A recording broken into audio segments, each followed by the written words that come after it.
The sun dipped low over the dusty plains, painting the Texas sky in streaks of gold and crimson. The ranch stretched far and wide, its fences endless, its silence broken only by the hum of cicadas and the creak of the barn door that swayed gently in the wind.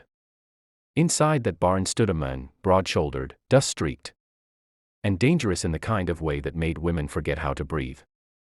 His name was Cole Weston, a cowboy whose hands had known both the weight of loss and the softness of love. He'd been alone for years, the ghosts of the past living rent-free in his eyes. That was until she showed up, her boots too clean for the dirt, her dress too fine for the wind, her eyes too curious for her own good. Her name was Clara Hart, a city woman who had come to the Weston Ranch with a letter of inheritance and a fire she didn't yet understand. She was his late father's goddaughter, sent to learn the land, the animals, and herself. Cole didn't expect her to last a day.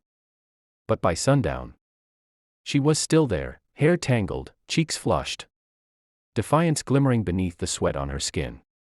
And that's when everything began to change. He watched her struggle with a saddle, pretending not to notice the way her hands trembled as she tried to lift it. "You're gonna strain your back." "City girl," he drawled, his voice deep, rough like whiskey over gravel. Clara glared, brushing a strand of hair from her face. "I don't need help." "Cowboy." He smirked, stepping closer, his boots thudding on the barn floor. "No. 'Cause right now it looks like you need all kinds of help." She bit her lip.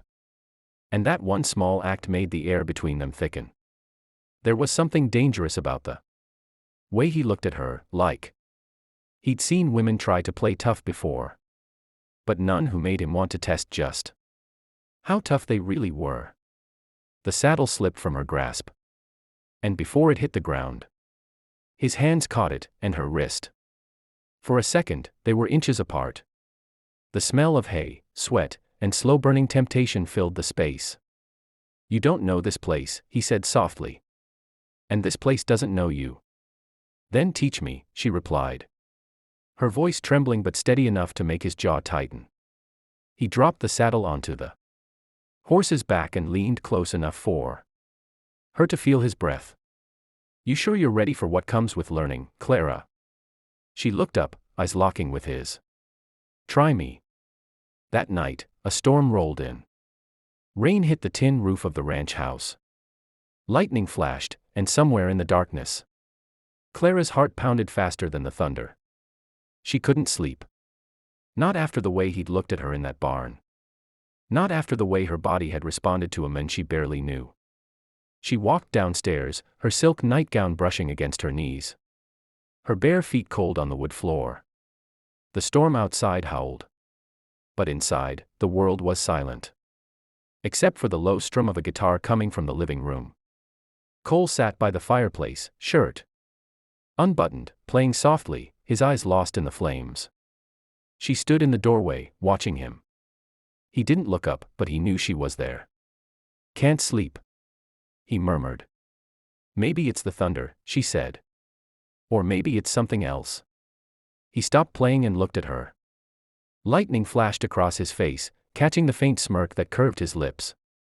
"Something else, huh? Like what?" She hesitated, her hands fidgeting with the hem of her gown. "You," she whispered. The word hung heavy in the air. He set the guitar aside, rising slowly, his boots silent on the wood. He walked toward her, each step a test of her courage. When he stopped, he was close enough to touch. Close enough to feel the heat radiating between them. "You don't know what you're saying," he said, voice low. "Maybe I do," she replied. "Maybe I just don't care anymore."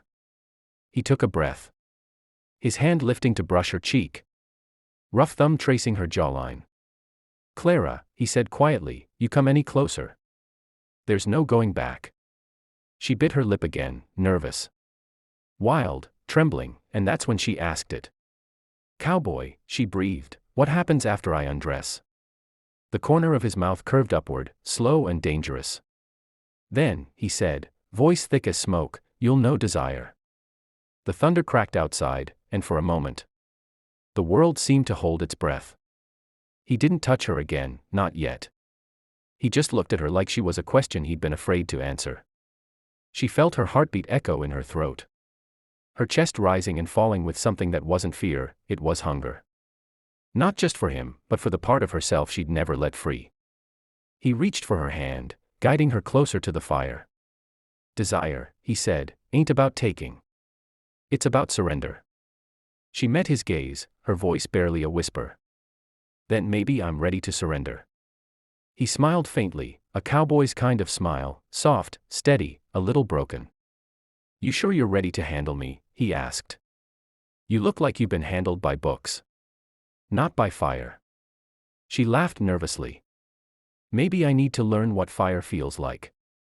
He stepped closer, his hand finding the small of her back. Then let me teach you. The flames flickered against their skin as the storm raged outside. For the first time, she didn't feel like the outsider from the city. She felt alive. Wanted. Seen. And as his lips brushed hers, just a whisper. Just a spark, the rest of the world vanished. But there was something deeper behind his eyes. Something she couldn't name. When they pulled apart, his voice dropped low. You think this is just a ranch story, Clara? You think desire's just heat? What else is it? She asked.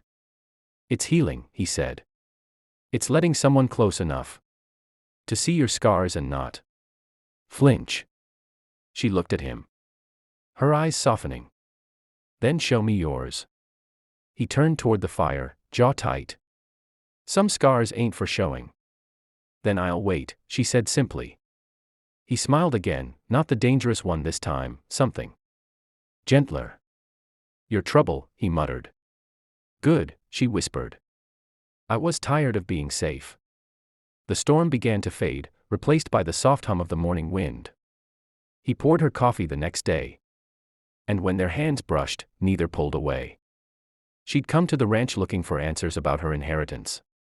But she'd found something else entirely, men who made her question everything she thought she knew about love. And a fire that refused to burn out. And as she looked out over the fields, the sunrise glowing like a promise, she realized the truth. She hadn't just found desire. She'd found herself. Cole tipped his hat to her, that half-smile still lingering. Lesson 1, he said. Desire don't fade easy. You keep it alive by daring to feel. She met his gaze, her lips curling into a smile that matched his confidence. Then teach me everything, cowboy. He chuckled. Careful, darlin'. I might just do that. And with that, the wind carried their laughter through the open fields, two souls who had collided under the storm and found something worth holding on to. A city girl and a cowboy, bound by more than heat. Bound by something wild, raw, and real. Something that made both of them believe that maybe, just maybe, fate had brought them exactly where they were meant to be. The camera pans out as the music swells, a slow country rhythm under the sound of the wind. The barn glows in the distance, the sun rises high, and the screen fades to black.